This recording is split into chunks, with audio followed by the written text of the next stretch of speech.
Recently, we discussed homelessness with our lens primarily focused on Dallas and how a local nonprofit, Housing Forward, along with its community partners, work to provide affordable housing and support services to those without shelter. In today's program, we turn to a dedicated physician, Dr. Jim O'Connell, who has spent nearly 40 years in Boston delivering on the front lines medical care, friendship, and even socks to the unhoused, or drawing on the title of Pulitzer Prize-winning author Tracy Kidder's recently published book, Rough Sleepers. Joining Perspectives Matter remotely are Tracy Kidder and Dr. Jim O'Connell. Great to have you both with us. Thanks so much. I think, Tracy, I was just so interested in how you developed your book around Jim O'Connell. How did you first cross paths? I was working on another book, research on another book, and the principal person there had wanted to learn more about homelessness in Boston, he got a ride on the outreach van. Two outreach vans go out from Boston's largest homeless shelter every night of the year. They go stay out all night looking for rough sleepers, for people who are sleeping outside or in makeshift quarters. Jim was the host. He'd been riding on that van practically since its inception. So I was really quite astonished at what I saw. I really hadn't paid much attention to the kinds of people we were meeting out there, and as I wrote, I usually congratulated myself when I did in the past. But what really struck me was the warmth between this doctor, Harvard-educated doctor, and patients who were arguing with statues, drunkenly sleeping on park benches. It was really quite amazing to me. It seemed incongruous, and so I asked for another ride. Let me ask you this. What is the origin of the word rough sleepers? I was talking to someone a few days ago, and I mentioned the word rough sleepers, and they said, that doesn't sound very politically correct. So where does it come from? Well, it comes from the 19th century in England, people who were sleeping in the rough. Although Jim's wife Jill has found a reference to it in the Aeneid of Virgil, but I think we can say it's a 19th century term. As for whether or not it's politically correct, I frankly don't care. I dislike this quest for euphemism, the way in which we well-to-do intellectuals try to find delicate ways to describe other people's suffering, and I don't think we do it for their benefit generally. But that's another matter. That'll be for another program for sure. Yeah. Jim, you've been working with this now for, as I said, almost 4 decades. How is our public health system failing, by and large degree, the folks who are rough sleepers? I think it's not only the public health system, but I think our medical system and our mental health system, as well as many other sectors in our society, are kind of failing these folks. But from a public health perspective, I think, we learned, when we first started back in the mid-'80s, we were awash in a TB and an AIDS epidemic. And so I think we learned really early on that what happens in shelters and on the streets is actually part of what we all experience in any given city or state. So we're all in it together. And I think the public health perspective has been incredibly important to look at this as a problem of the public, and it really is the health of the public. And I think in many cities, the public health departments have been working very hard to address all of the social determinants of health that end up with people, that cause people to be on the streets.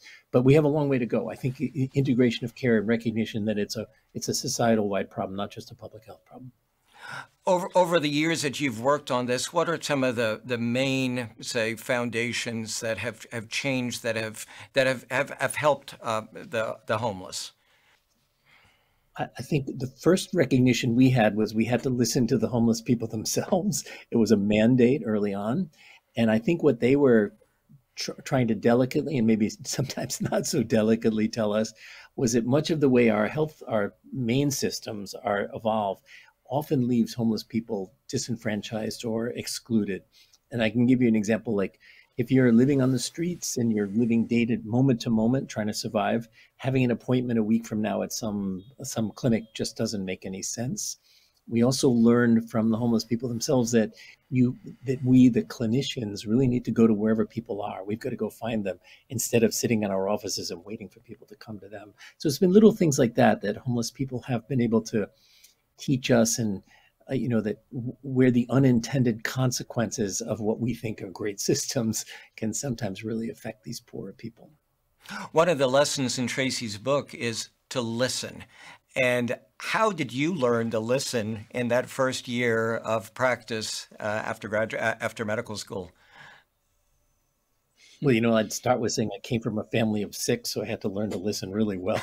and, and as I've spoken to Tracy a lot about it, then I spent a lot of my life bartending, and bartending is really the art of listening. So Right. I think I was probably trained in the strangest of places. But the truth is, when I finished residency and went to the shelter to start working, it was the nurses who were there who were phenomenal. And their entire approach was to listen, to give each person the time to tell their story, to listen to them and not interrupt and not do the things that we had been used to. I was trained to go in and talk to somebody and say, what's your complaint? Try to figure out, examine them, trying to figure out a treatment plan and then move on. And, that was all done in 15 minutes. And for some homeless people, as the nurses taught me, that would take 6 months or even a year. So we had to learn how to take our time and listen. And Tracy, you really got a completely different view of the homeless after spending, which seems amazing now, 5 years with Jim.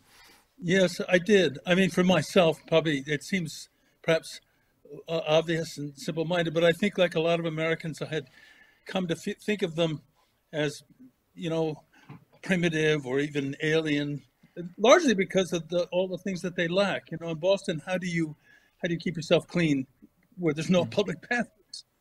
But you can only sustain a crazy notion like that if you just see people from the corners of your eyes. If you look right at them, you realize, as I began to do, these are people who are just as human as you and I, and they're very smart and they're very interesting, and they have amazing stories, often ones that make you understand why they are where they are. Let me ask this. It's such an important point. It could be your neighbor sometime, because in the book you talk about MIT professor, you mentioned some judges. Take one or two of these folks and tell our viewers about their backgrounds. Well, these weren't people I'd met, the MIT professors, but Jim's patients from the past, people who had really exemplary careers, but then had psychotic breaks, or had, in one case, a fixed delusion that made his whole life turn upside down. And yet they were brilliant people. They remained brilliant. I focused on a guy who was a great big guy, a strong guy with enormous native talents, who'd grown up in such violent circumstances and then been abused, we think, by a priest, such that, it had really thrown his life into some kind of awful place. And whether or not he had a mental illness that the psychiatrist on the street team, Jim's team, that diagnosed his complex post-traumatic stress disorder.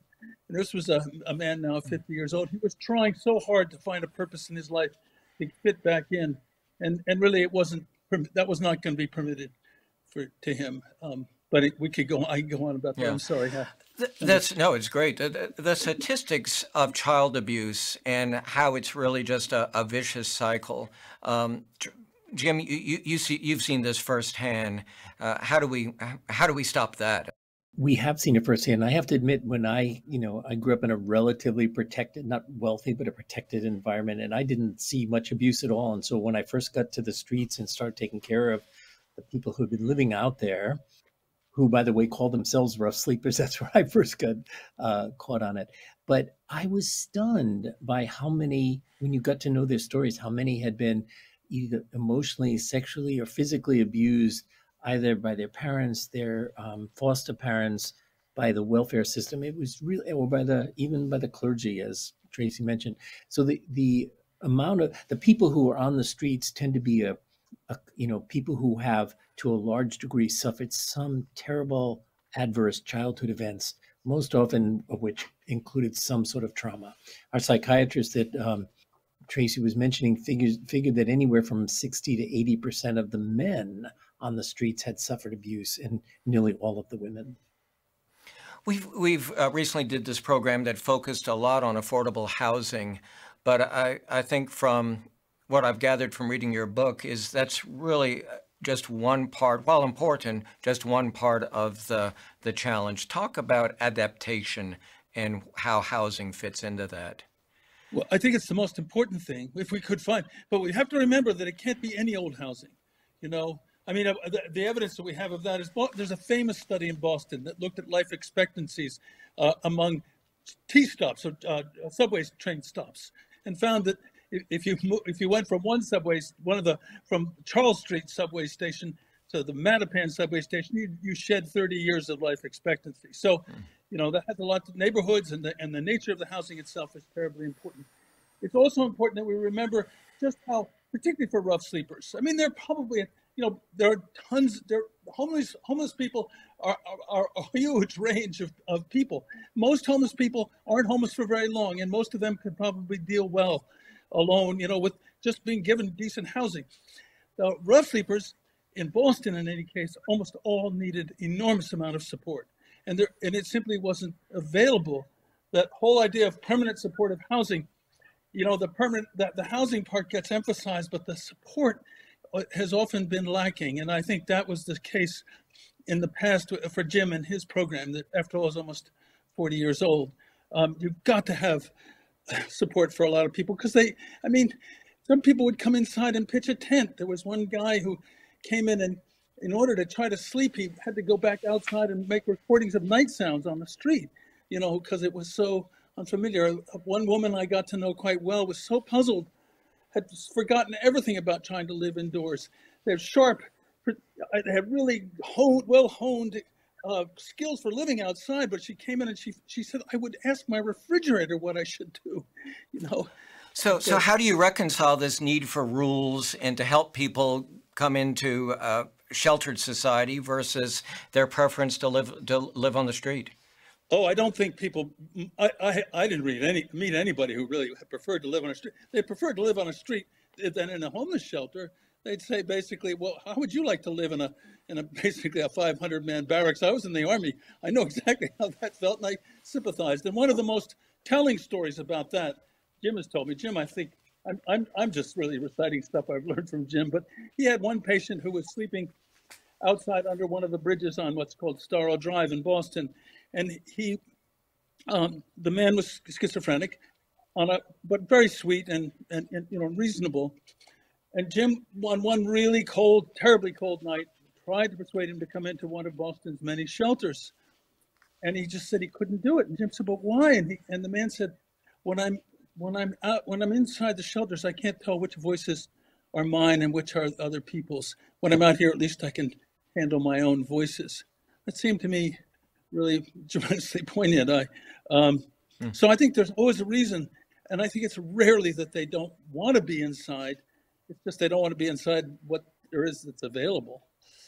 And what about the policy?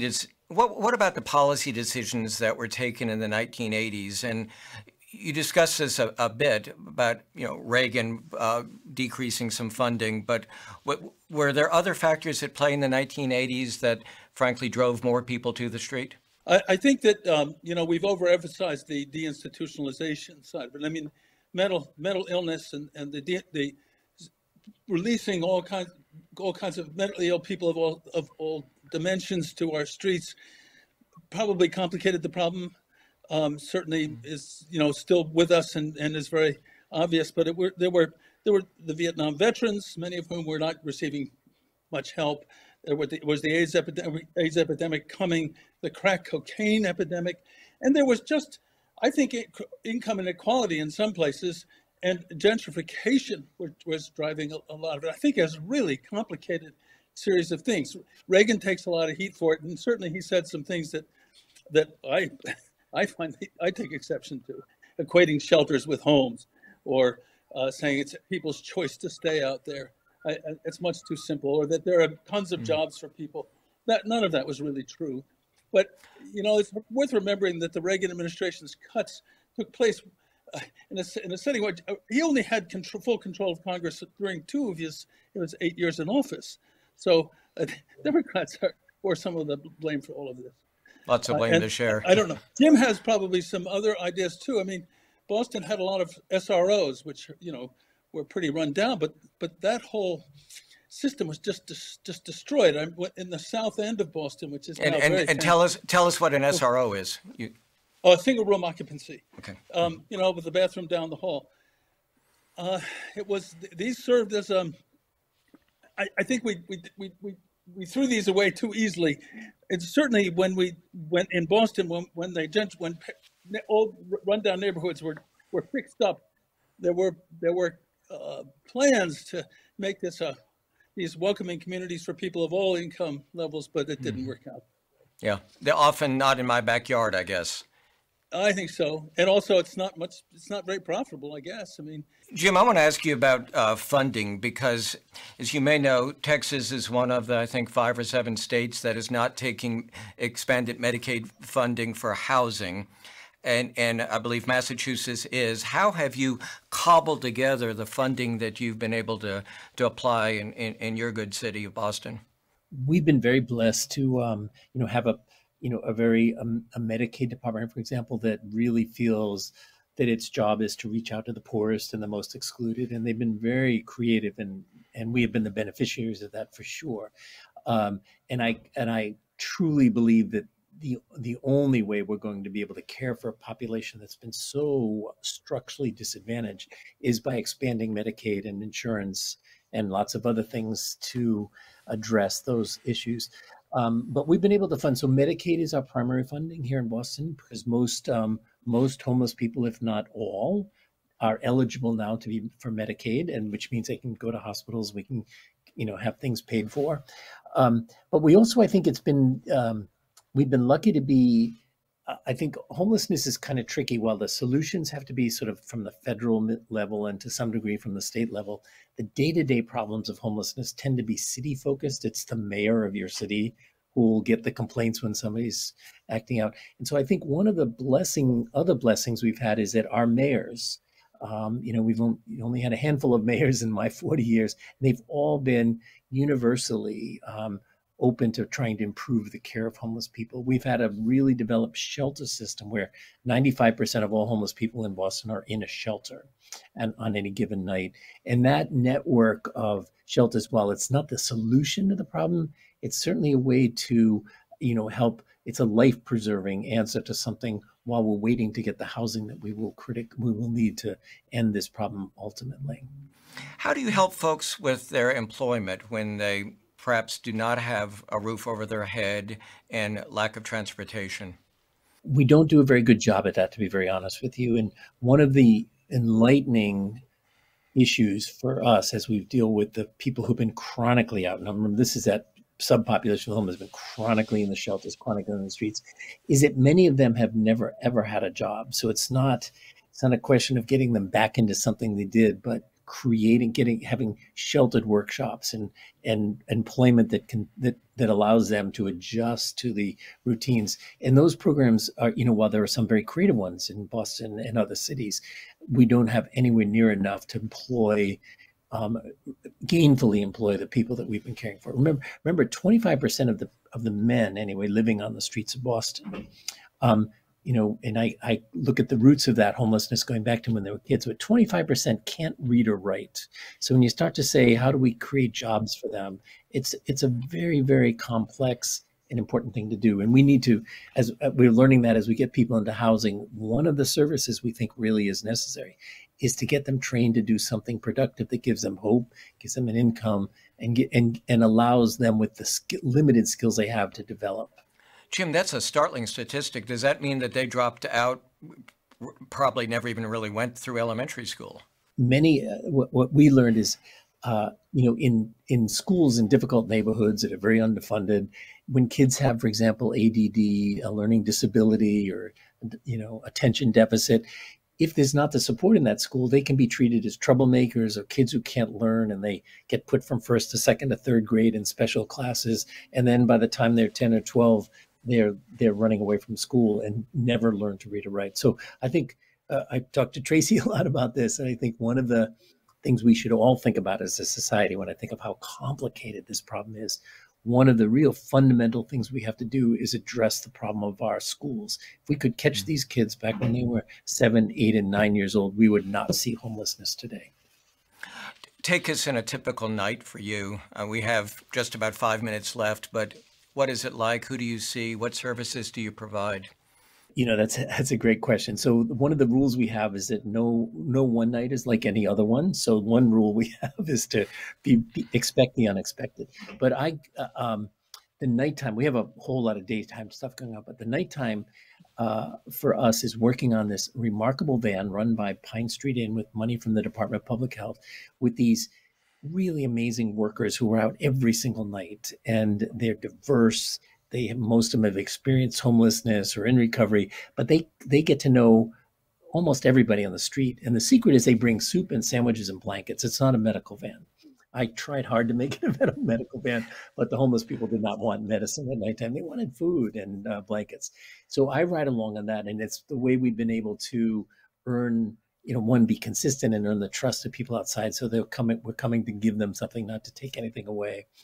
And I think a typical night is we'll start out on the van. We'll be serving soup and sandwiches. We go all around town and get to know people. And that's how we keep in touch with everybody, how we'll learn where the problems are. The police will call us and tell us they're worried about somebody. Someone will go find them out, or the emergency rooms will call and say they've got something. So it's just it's a wonderful feeling of being part of a village, of a city where you are really trying to help out. And we work with the shelters, the police, the hospitals. You got it. It's really terrific. Jim, it sounds like you really feel, or not feel, you have your own practice. I often think of this at, we do. I have what we would call in medicine, I have our own panel of patients. I work in this great team. We share in the care of this panel of patients, and we'll follow them wherever they take us. And it's just a great practice. What about the relationship with Massachusetts General? That's quite something. And that's one of the top hospitals in the country. And they've really created a special niche, if you wish, or special level of services. I'd like you to talk about that. And then I'm wondering, do you see that in other major cities, that type of partnership? Thank you for noticing that. And I'd go back to the homeless people that put us together. And one of their biggest concerns was when they got sick, they ended up in hospitals. We have a lot of major hospitals in Boston, as you do in Dallas. And when they got in the hospital, they felt very disenfranchised, frightened, excluded. So they wanted their doctors and nurses to be part of that care. So we have been required from the beginning to provide continuity of care that went from the street and shelter, but right through to the hospital. And to our real privilege, both Boston Medical Center, which is the old Boston City Hospital, and Mass General agreed with the mayor to be part of that. So we are, I'm a staff doctor at Mass General working as a healthcare for the homeless doctor. And so they've embraced us for 38 years now. We've been part of that. And the answer, and also with Boston Medical Center, I should make sure most of our shelter folks live in the Boston Medical Center area. Our rough sleepers tend to be down where Mass General is. But, to be honest with you, we have clinics every day of the week in each of those hospitals. I don't think that happens anywhere else in the country. And my big appeal is I think this is the world where hospitals can just share their expertise. We need specialty care, we need imaging, we need all this stuff, but there's very sick population that hospitals do so well. And so that relationship with MGH has really been lifeblood for us, as it has been with Boston Medical Center. Jim, I almost said you gave up a lucrative career in oncology, but I don't think that's the way I should say it. You really discovered a wonderful career in what you're doing. Are you finding other young physicians wanting to do this, especially now that medicine has become so corporate? It may be that what you do is particularly attractive. Yeah, it's a little bit upside down. I think our life is much more joyful right now than most of my colleagues who are stuck inside the hospital. But yes, one of the challenges early on was homeless people did not want us to come around for a year like I was going to do and then leave them. They thought if we're going to earn their trust and get to know them, we should stick with it. But there was really no career path. So one of our real passions, I think, as it has been in many places around the country, is how do you carve out for doctors and nurses and social workers a career path taking care of a very excluded population. And right now, I think that's why being involved with the hospitals and the shelters in the city has been great. We now have We have over 30 doctors working with us, many of whom have been with us now 10, 15, and 20 years. We have about 40 or 45 advanced practice clinicians, NPs and PAs, and probably 100 nurses. So we have a whole group of really wonderful, young, dynamic people who are really dedicating themselves to trying to figure out how to take better care of people who, have had to experience homelessness or early in housing. It's been wonderful. I know both of you have been asked this several times, and it's a question that people asked me when they knew I was prepping for this program. What do we do about the folks that are in encampments or panhandlers? What is the best thing that we can do to help with the problem and help them? I'm not a sociologist. I'm not a social engineer.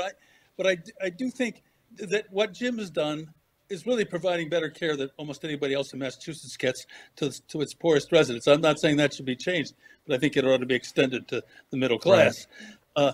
But I don't think medicine alone cannot solve this problem. It can certainly reduce misery and terrible suffering in the city. And in Boston, that has been done. But this is not going to get people off the streets. Boston Healthcare for the Homeless does its best, but that housing really belongs to other people. It's much too difficult, and it requires so much in the way of resources that really others have. What I think we're looking at, Jim once used this term, is a mosaic of solutions. There are wonderful people out there working on all aspects of this problem, and this is one aspect that's important, and it does feed into housing. But one of the things that you can do as a normal citizen is look people in the eye, speak to them, remember that they are just as human as you are. That's good advice in practically everything we do. I want to thank both of you for coming to us remotely and really appreciate it. Congratulations on your book, Tracy. And Jim, kudos to you. You are certainly, I know you don't like the word saint, but St. Jim might be appropriate. As a society, we are indeed fortunate that there are individuals like Jim O'Connell and his team and similarly committed people throughout our country who give of themselves. While recently browsing in a bookstore, I stumbled across Tracy's book. It is a must-read. I want to thank all of you for being with us, where we talk about things that matter with people who care. I'll see you next time.